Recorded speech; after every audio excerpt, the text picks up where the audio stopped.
1 Samuel, chapter 15. Samuel said to Saul, Yahweh sent me to anoint you to be king over his people, over Israel. Now therefore listen to the voice of Yahweh's words.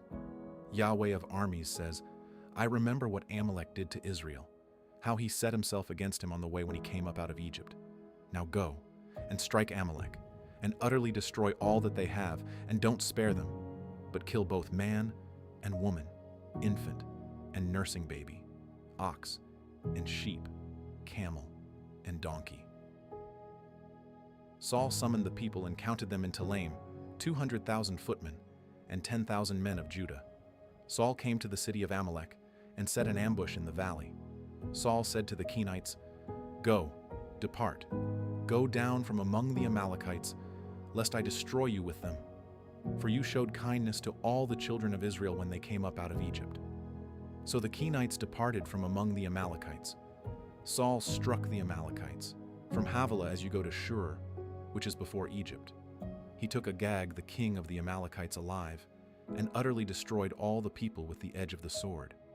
But Saul and the people spared Agag, and the best of the sheep, of the cattle, of the fat calves, of the lambs, and all that was good, and were not willing to utterly destroy them, but everything that was vile, and refuse, that they destroyed utterly. Then Yahweh's word came to Samuel, saying, It grieves me that I have set up Saul to be king, for he has turned back from following me and has not performed my commandments. Samuel was angry, and he cried to Yahweh all night. Samuel rose early to meet Saul in the morning, and Samuel was told, saying, Saul came to Carmel, and behold, he set up a monument for himself, turned, passed on, and went down to Gilgal. Samuel came to Saul, and Saul said to him, You are blessed by Yahweh. I have performed the commandment of Yahweh. Samuel said, Then what does this bleating of the sheep in my ears, and the lowing of the cattle which I hear mean? Saul said, They have brought them from the Amalekites. For the people spared the best of the sheep and of the cattle to sacrifice to Yahweh, your God. We have utterly destroyed the rest. Then Samuel said to Saul, Stay, and I will tell you what Yahweh said to me last night. He said to him, Say on. Samuel said, Though you were little in your own sight, weren't you made the head of the tribes of Israel? Yahweh anointed you king over Israel, and Yahweh sent you on a journey and said, Go and utterly destroy the sinners, the Amalekites, and fight against them until they are consumed. Why then didn't you obey Yahweh's voice, but took the plunder and did that which was evil in Yahweh's sight? Saul said to Samuel, But I have obeyed Yahweh's voice, and have gone the way which Yahweh sent me, and have brought Agag, the king of Amalek, and have utterly destroyed the Amalekites. But the people took of the plunder, sheep and cattle, the best of the devoted things, to sacrifice to Yahweh your God in Gilgal. Samuel said, Has Yahweh as great delight in burnt offerings and sacrifices as in obeying Yahweh's voice? Behold, to obey is better than sacrifice, and to listen than the fat of rams. For rebellion is as the sin of witchcraft, and stubbornness is as idolatry and teraphim. Because you have rejected Yahweh's word, he has also rejected you from being king. Saul said to Samuel, I have sinned, for I have transgressed the commandment of Yahweh and your words, because I feared the people and obeyed their voice. Now, therefore, please pardon my sin and turn again with me, that I may worship Yahweh. Samuel said to Saul, I will not return with you, for you have rejected Yahweh's word, and Yahweh has rejected you from being king over Israel. As Samuel turned around to go away, Saul grabbed the skirt of his robe, and it tore. Samuel said to him, Yahweh has torn the kingdom of Israel from you today, and has given it to a neighbor of yours who is better than you. Also the strength of Israel will not lie nor repent, for he is not a man that he should repent. Then he said, I have sinned, yet please honor me now before the elders of my people and before Israel, and come back with me, that I may worship Yahweh your God. So Samuel went back with Saul, and Saul worshipped Yahweh. Then Samuel said, Bring Agag the king of the Amalekites here to me. Agag came to him cheerfully. Agag said, Surely the bitterness of death is past. Samuel said, As your sword has made women childless, so your mother will be childless among women. Then Samuel cut Agag in pieces before Yahweh in Gilgal. Then Samuel went to Ramah, and Saul went up to his house to Gibeah of Saul. Samuel came no more to see Saul until the day of his death, but Samuel mourned for Saul. Yahweh grieved that he had made Saul king over Israel. 1 Samuel, chapter 16. Yahweh said to Samuel, How long will you mourn for Saul, since I have rejected him from being king over Israel? Fill your horn with oil and go. I will send you to Jesse the Bethlehemite, for I have provided a king for myself among his sons. Samuel said, How can I go? If Saul hears it, he will kill me. Yahweh said, Take a heifer with you and say, I have come to sacrifice to Yahweh. Call Jesse to the sacrifice, and I will show you what you shall do. You shall anoint to me him whom I name to you. Samuel did that which Yahweh spoke, and came to Bethlehem. The elders of the city came to meet him trembling, and said, Do you come peaceably? He said, Peaceably. I have come to sacrifice to Yahweh. Sanctify yourselves and come with me to the sacrifice. He sanctified Jesse and his sons and called them to the sacrifice. When they had come, he looked at Eliab and said, Surely Yahweh's anointed is before him. But Yahweh said to Samuel, Don't look on his face or on the height of his stature, because I have rejected him. For I don't see as man sees. For man looks at the outward appearance, but Yahweh looks at the heart. Then Jesse called Abinadab and made him pass before Samuel. He said, Yahweh has not chosen this one either. Then Jesse made Shammah to pass by. He said, Yahweh has not chosen this one either. Jesse made 7 of his sons to pass before Samuel. Samuel said to Jesse, Yahweh has not chosen these. Samuel said to Jesse, Are all your children here? He said, There remains yet the youngest. Behold, he is keeping the sheep. Samuel said to Jesse, Send and get him, for we will not sit down until he comes here. He sent and brought him in. Now he was ruddy, with a handsome face and good appearance. Yahweh said, Arise, anoint him, for this is he. Then Samuel took the horn of oil and anointed him in the middle of his brothers. Then Yahweh's Spirit came mightily on David from that day forward. So Samuel rose up and went to Ramah. Now Yahweh's Spirit departed from Saul, and an evil spirit from Yahweh troubled him. Saul's servants said to him, See now, an evil spirit from God troubles you. Let our Lord now command your servants, who are in front of you, to seek out a man who is a skillful player on the harp. Then, when the evil spirit from God is on you, he will play with his hand, and you will be well. Saul said to his servants, Provide me now a man who can play well, and bring him to me. Then one of the young men answered and said, Behold, I have seen a son of Jesse the Bethlehemite who is skillful in playing, a mighty man of Vail, prudent in speech, and a handsome person, and Yahweh is with him. Therefore Saul sent messengers to Jesse and said, Send me David, your son, who is with the sheep.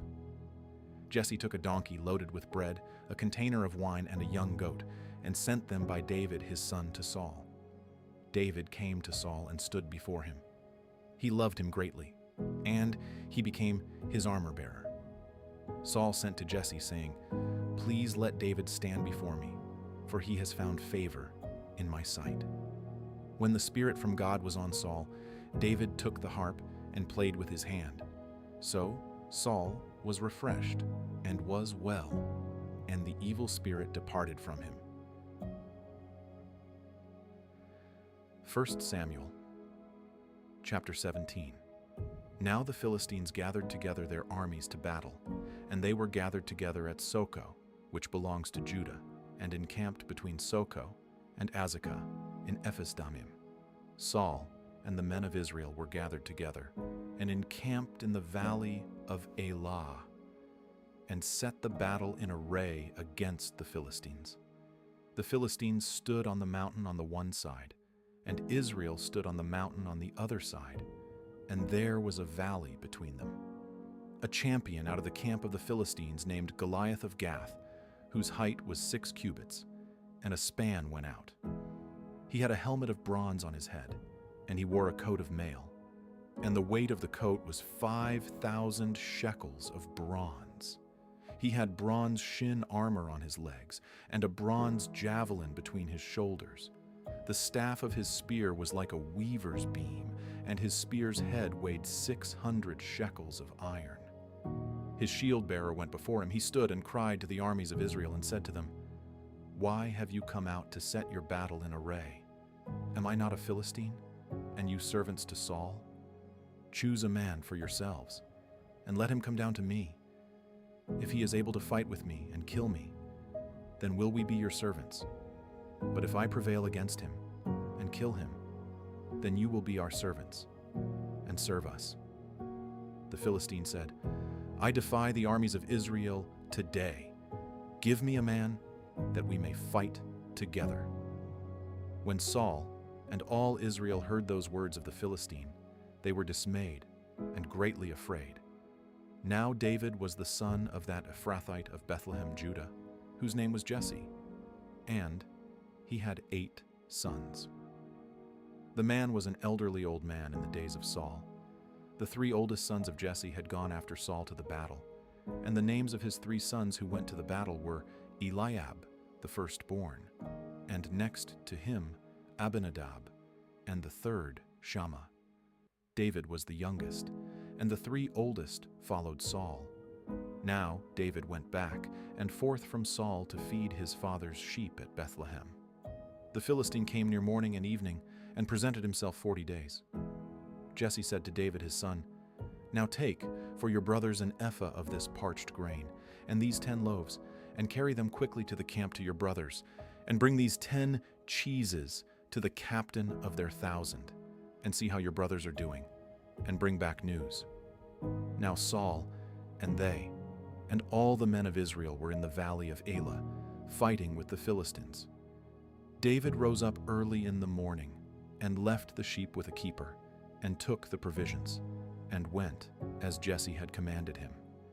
He came to the place of the wagons as the army which was going out to the fight shouted for the battle. Israel and the Philistines put the battle in array, army against army. David left his baggage in the hand of the keeper of the baggage, and ran to the army, and came and greeted his brothers. As he talked with them, behold, the champion, the Philistine of Gath, Goliath by name, came up out of the ranks of the Philistines, and said the same words, and David heard them. All the men of Israel, when they saw the man, fled from him, and were terrified. The men of Israel said, "Have you seen this man who has come up? He has surely come up to defy Israel. The king will give great riches to the man who kills him, and will give him his daughter, and will make his father's house tax-free in Israel." David spoke to the men who stood by him, saying, "What shall be done to the man who kills this Philistine, and takes away the reproach from Israel? For who is this uncircumcised Philistine, that he should defy the armies of the living God?" The people answered him in this way, saying, "So shall it be done to the man who kills him." Eliab, his oldest brother, heard when he spoke to the men, and Eliab's anger burned against David, and he said, "Why have you come down? With whom have you left those few sheep in the wilderness? I know your pride and the evil of your heart, for you have come down that you might see the battle." David said, "What have I now done? Is there not a cause?" He turned away from him toward another and spoke like that again. And the people answered him again the same way. When the words were heard which David spoke, they rehearsed them before Saul, and he sent for him. David said to Saul, "Let no man's heart fail because of him. Your servant will go and fight with this Philistine." Saul said to David, "You are not able to go against this Philistine to fight with him, for you are but a youth, and he a man of war from his youth." David said to Saul, "Your servant was keeping his father's sheep, and when a lion or a bear came and took a lamb out of the flock, I went out after him, struck him, and rescued it out of his mouth. When he arose against me, I caught him by his beard, struck him, and killed him. Your servant struck both the lion and the bear. This uncircumcised Philistine shall be as one of them, since he has defied the armies of the living God." David said, "Yahweh, who delivered me out of the paw of the lion and out of the paw of the bear, will deliver me out of the hand of this Philistine." Saul said to David, "Go, Yahweh will be with you." Saul dressed David with his clothing. He put a helmet of bronze on his head, and he clad him with a coat of mail. David strapped his sword on his clothing, and he tried to move, for he had not tested it. David said to Saul, "I can't go with these, for I have not tested them." Then David took them off.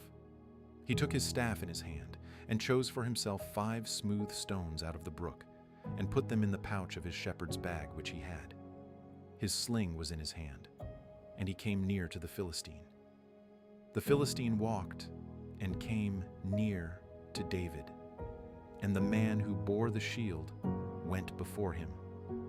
When the Philistine looked around and saw David, he disdained him, for he was but a youth and ruddy, and had a good-looking face. The Philistine said to David, "Am I a dog, that you come to me with sticks?" The Philistine cursed David by his gods.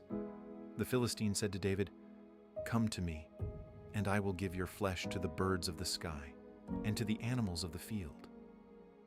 Then David said to the Philistine, "You come to me with a sword, with a spear, and with a javelin.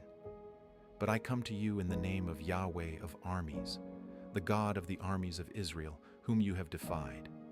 Today, Yahweh will deliver you into my hand. I will strike you and take your head from off you. I will give the dead bodies of the army of the Philistines today to the birds of the sky and to the wild animals of the earth, that all the earth may know that there is a God in Israel, and that all this assembly may know that Yahweh doesn't save with sword and spear, for the battle is Yahweh's, and he will give you into our hand." When the Philistine arose and walked and came near to meet David, David hurried and ran toward the army to meet the Philistine. David put his hand in his bag, took a stone, and slung it, and struck the Philistine in his forehead. The stone sank into his forehead, and he fell on his face to the earth. So David prevailed over the Philistine with a sling and with a stone, and struck the Philistine, and killed him. But there was no sword in David's hand. Then David ran, stood over the Philistine, took his sword, drew it out of its sheath, killed him, and cut off his head with it. When the Philistines saw that their champion was dead, they fled. The men of Israel and of Judah arose, and shouted and pursued the Philistines as far as Gai, and to the gates of Ekron. The wounded of the Philistines fell down by the way to Shaaraim, even to Gath, and to Ekron. The children of Israel returned from chasing after the Philistines, and they plundered their camp. David took the head of the Philistine and brought it to Jerusalem, but he put his armor in his tent. When Saul saw David go out against the Philistine, he said to Abner, the captain of the army, "Abner, whose son is this youth?" Abner said, "As your soul lives, O king, I can't tell." The king said, "Inquire whose son the young man is." As David returned from the slaughter of the Philistine, Abner took him and brought him before Saul with the head of the Philistine in his hand. Saul said to him, "Whose son are you, you young man?" David answered, "I am the son of your servant, Jesse the Bethlehemite.